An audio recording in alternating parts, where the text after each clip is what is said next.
everyone, it's Krista. Here we are live. It's been a minute since I've been live on the CycleWorks YouTube. Kind of lost my bearings a little bit. So here we are at the workstation where we do the rotational molding.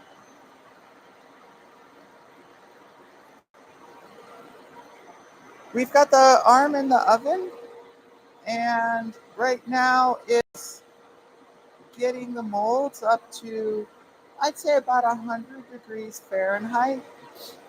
That's where we're going to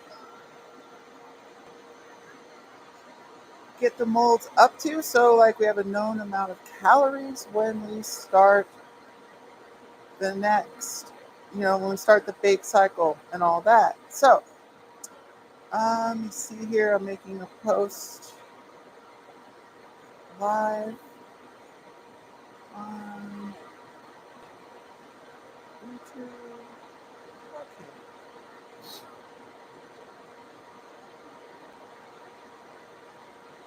And let's put it on the page too. Starting the bake. All right.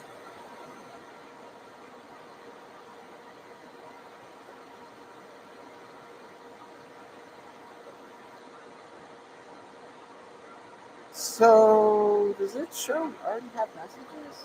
No. Okay.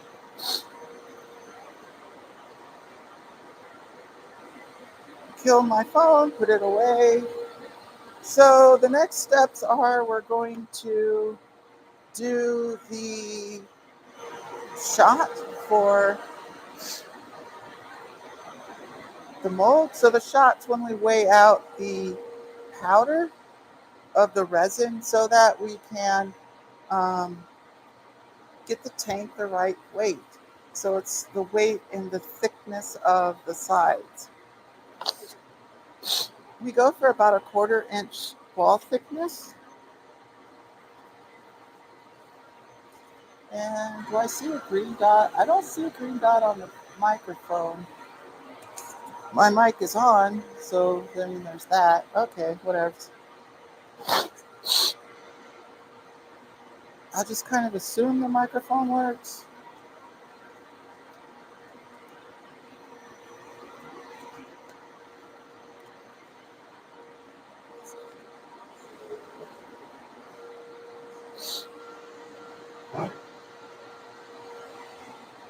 Let's see if we can get you all dialed a little closer to action.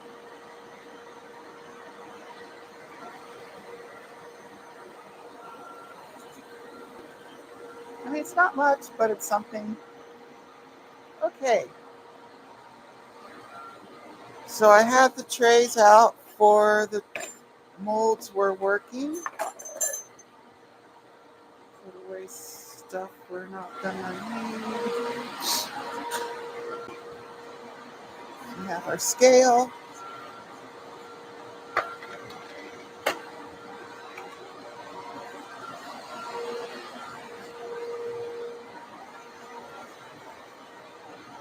We're going to weigh out the black powder for the MH51 tank first.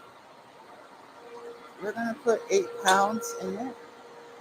So we put our bucket on and we tare weight to 0.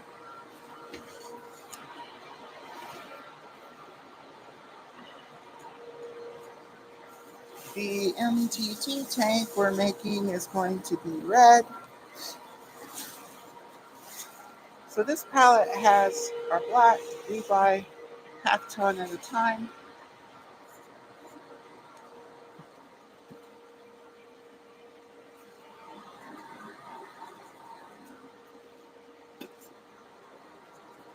That might be 8 pounds.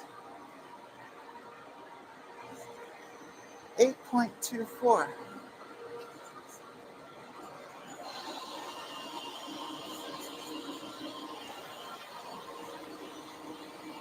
Eight 8.19.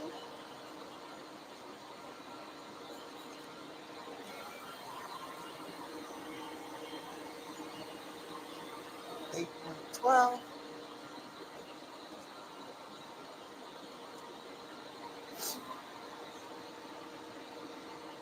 Great, 790. Now we'll use our little bucket we have in here.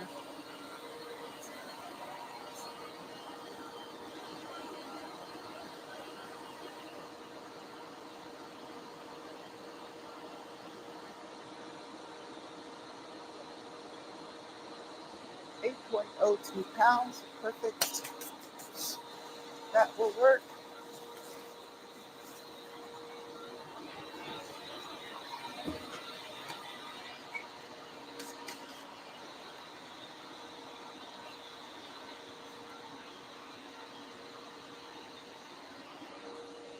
This stuff is kind of like, I don't know, ground up peppercorn in consistency. Right, now I'll move over here. A little bit different procedure for the red because we don't have it in a Gaylord. We just have it in these smaller bins.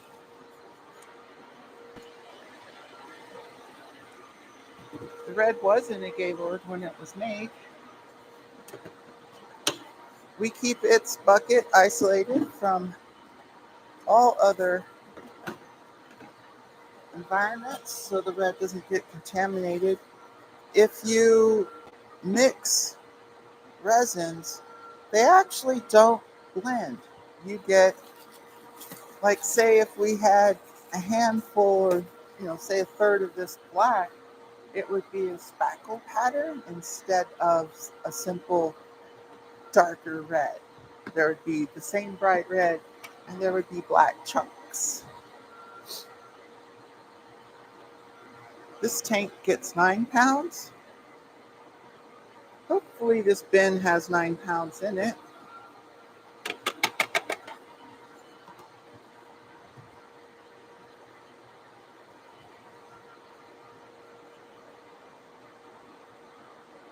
Yeah, I'm pretty sure it will.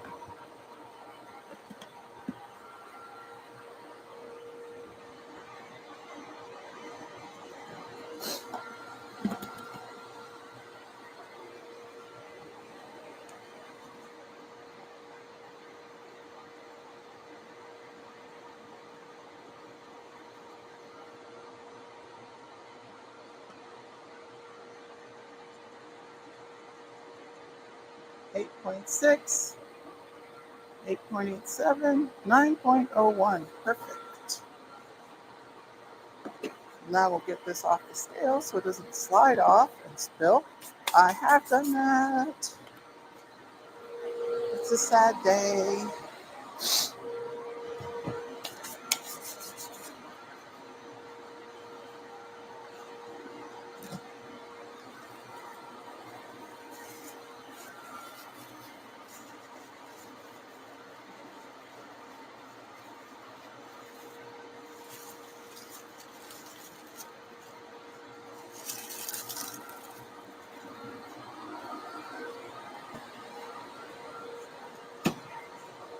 We have about 25 pounds of red left.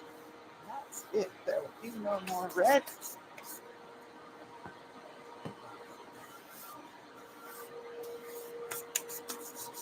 And as you know, we're going to be getting rid of the oven, so there'll be no more oven. Okay, so the temperature on the recirc is 130. I'm going to make this do.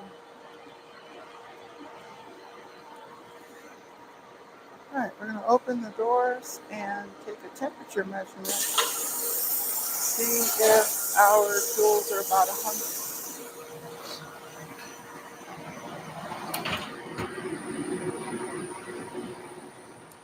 Yeah, they're good. They might even be a touch warm, which isn't the end of the world. A few extra calories is acceptable.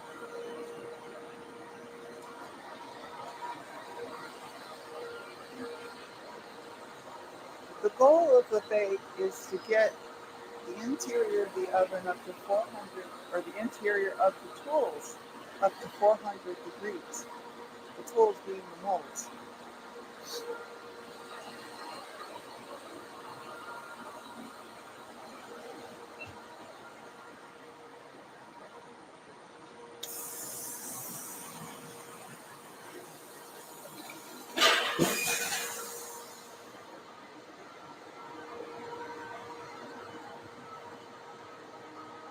So I did the video yesterday of getting the MH51 mold mounted to the arm, and unfortunately the audio crapped out because I was charging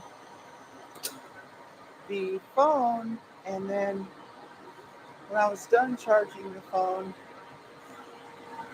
what are we looking at? We are looking there. There we go. That's what we want. So I was charging my phone, and then when I unplugged it, the they quit the audio because it was going through the microphone receiver. All right, so the first thing we have to do before taking apart the mold is we have to remove the pull pin, P-U-L-L. There's a pin that forms a passageway in the final part. Here, the pin is I think this was a shoulder bolt that I machined down the top part to be the same as the shoulder.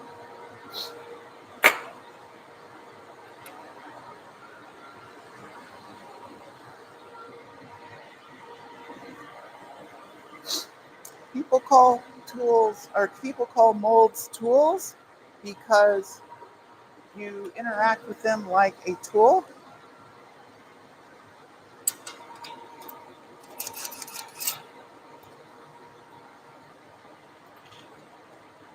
This one of these locations does not have a captive nut. The rest do.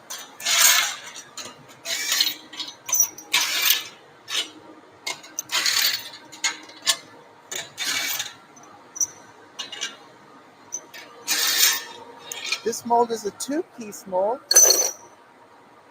We have a two-piece mold, a three-piece mold, a four-piece mold, and a five-piece mold.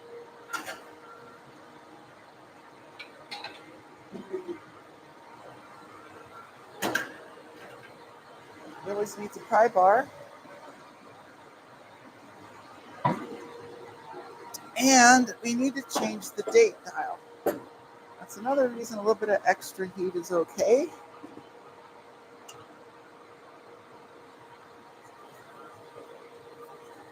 So you want to wipe out any old powder, any old plastic inside, because it's no longer actually powder. It is cross-linked polyethylene, and it will not integrate with the new powder.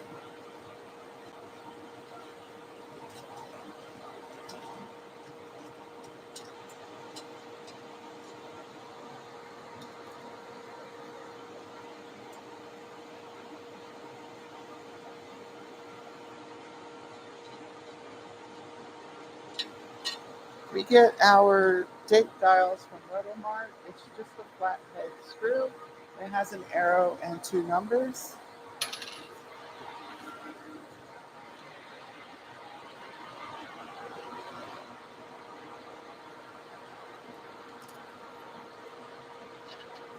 And we're going to point it at 3.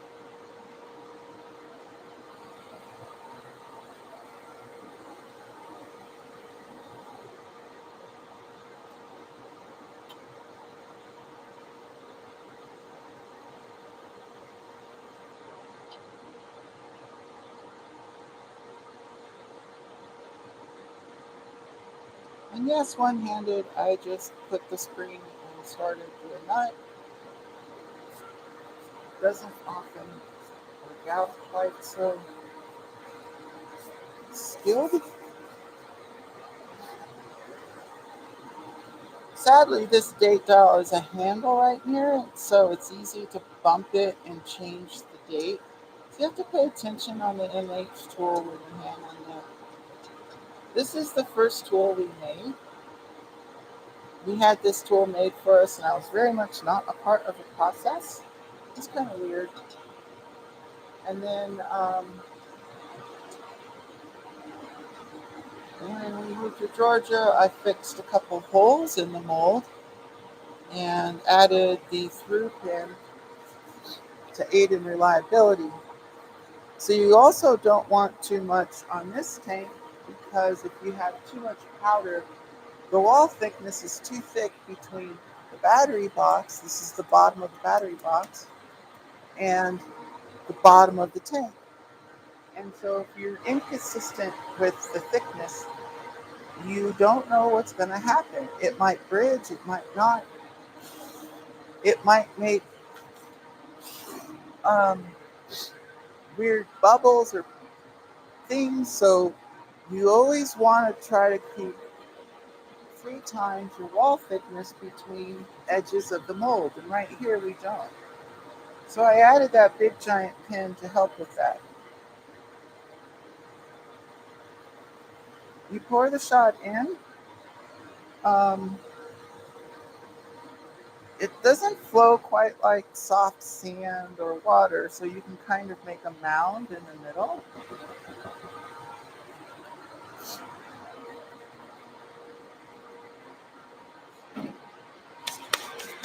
There's kind of usually a little bit extra powder on the flange, so you want to wipe that off.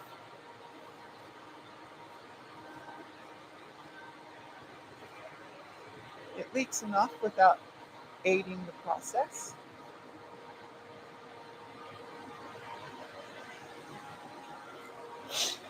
And let's go ahead and get my back brace on.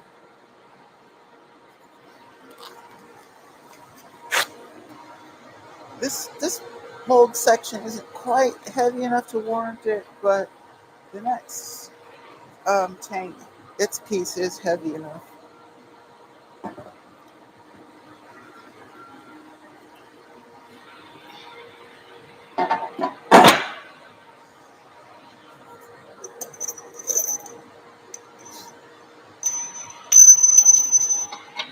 So a lot of the industry, when they undo a bolt, they just throw it at the floor, and then they pick up the bolts later. But all our tools use different length bolts, so it doesn't quite work to do that. Same for the insert screws. They do it for those. And when you're a normal molder and you have normal tools, you don't really have a bunch of inserts. All of our tanks have inserts. And if you start losing where they go, it just makes everything take longer. And it also introduces variables. And the last thing you ever want is to introduce a chance for a bad part. That wastes your time.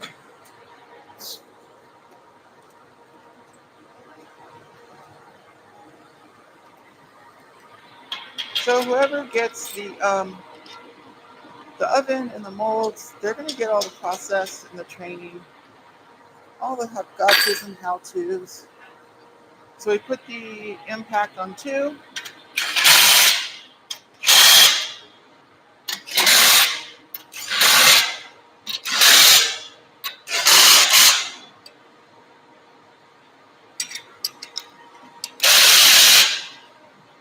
Use 2 to tighten and 3 to loosen. We have the bolts done. Now we put the pull pin back in.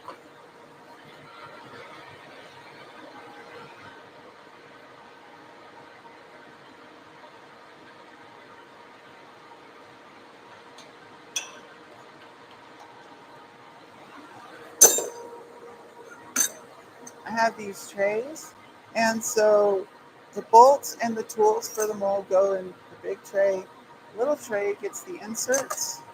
So the next time we deal with this mold will be in an hour, and we'll take out the inserts.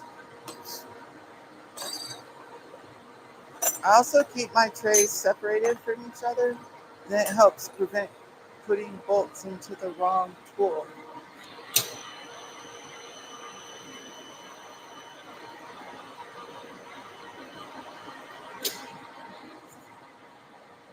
This mold is the Monster Tank MTT. It wants to be pointed up and down when you're dealing with it.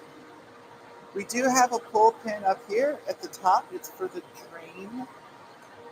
So you need to undo the pin before you take the top off. The drain is retained two ways. The drain pull pin. We have a 1/4 20 threaded screw on the top, and there's a latch on the bottom holding the pin.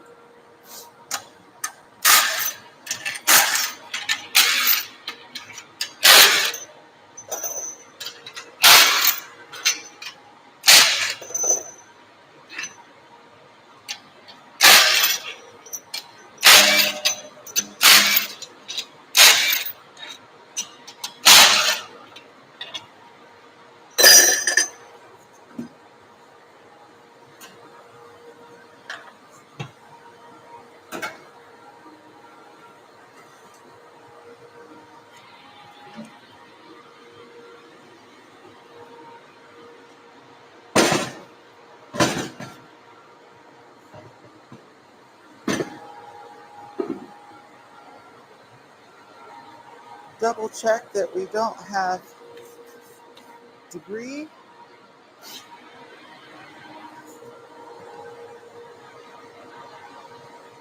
There's kind of always a little bit of debris. There's just no way of getting around it in this process. You just do the best you can.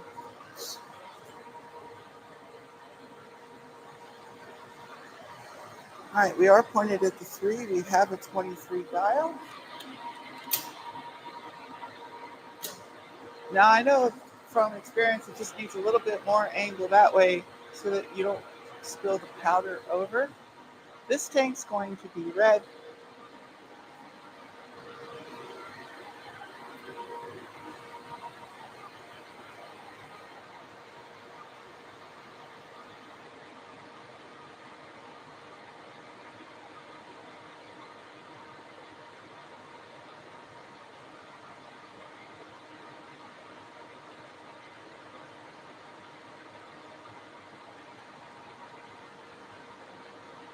Now if you go through my videos of me molding, I usually say why I'm doing something at any given moment.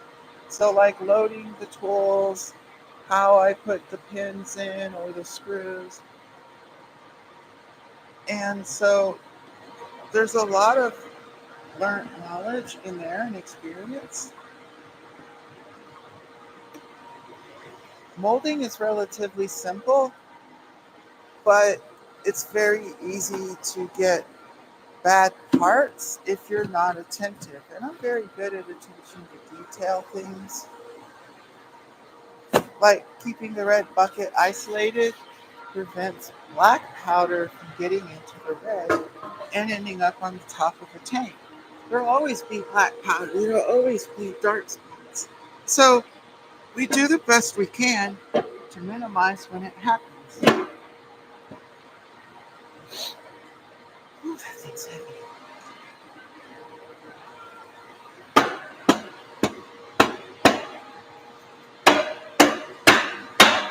Now, all that crap about trans athletes is a bunch of crap because these molds weren't heavy when I started.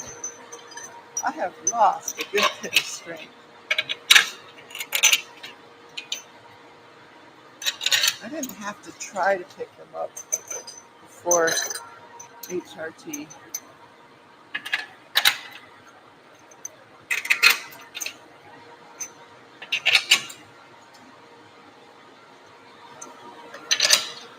I weighed them. I think this one's 43 and then the next heaviest one is 48.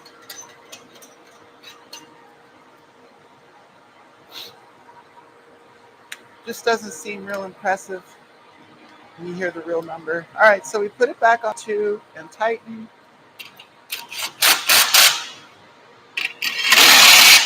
I'm not sure how important order is, but I do go back to make sure that they all have tightness. And when I say tightness, I mean like you're hearing it. One ugga dugga thing. And you can watch your socket didn't move, moved a little, moved a little, didn't move, moved a little.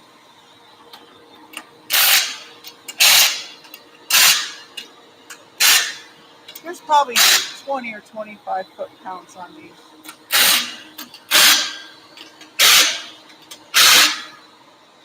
They're just really, you don't need much force because the stuff is aluminum. Aluminum heats and heats, and that makes more force than these bolts. Set it to loosen, put it down, double check our other pull pin is tight. This one you have to redo the lever and the pin to get it lined up with the hole on top again.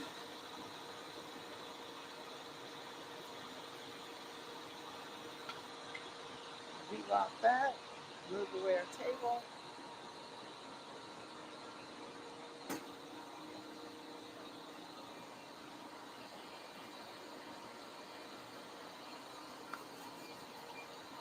Double check our temperatures.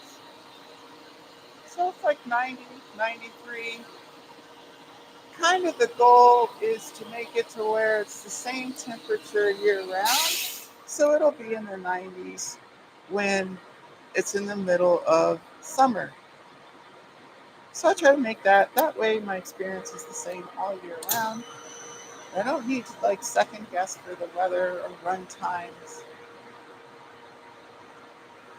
Okay, we're just checking to make sure there is not powder just pouring out. We're good. Let's see, what are you pointing at? Let's point you more here and up.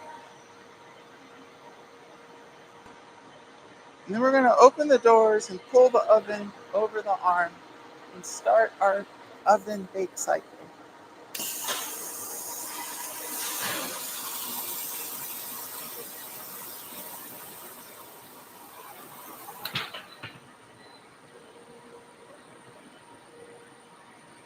So there's a handheld joysticky thing I have for rolling forward. You could automate it however I like it to be on the kill switch and on the side where the oven is moving. So you have to witness where it's going.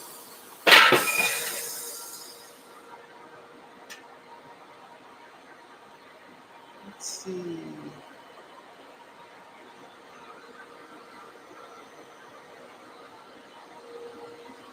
We grab our phone, unlock it, get our timer ready, hit run. This is set for 5:30. Start our timer. Okay, that's got it. I'll be back in an hour. So we're going to run for 30 minutes. I'll turn off the burner, open the doors, pull the oven back off of the arms, close the doors to keep that heat in, and run recirculation fans, or just fans out here pointing at the molds, so that they cool off gently. Thanks so much for watching. Gosh, this is awkward. Anyhow, thanks so much for watching.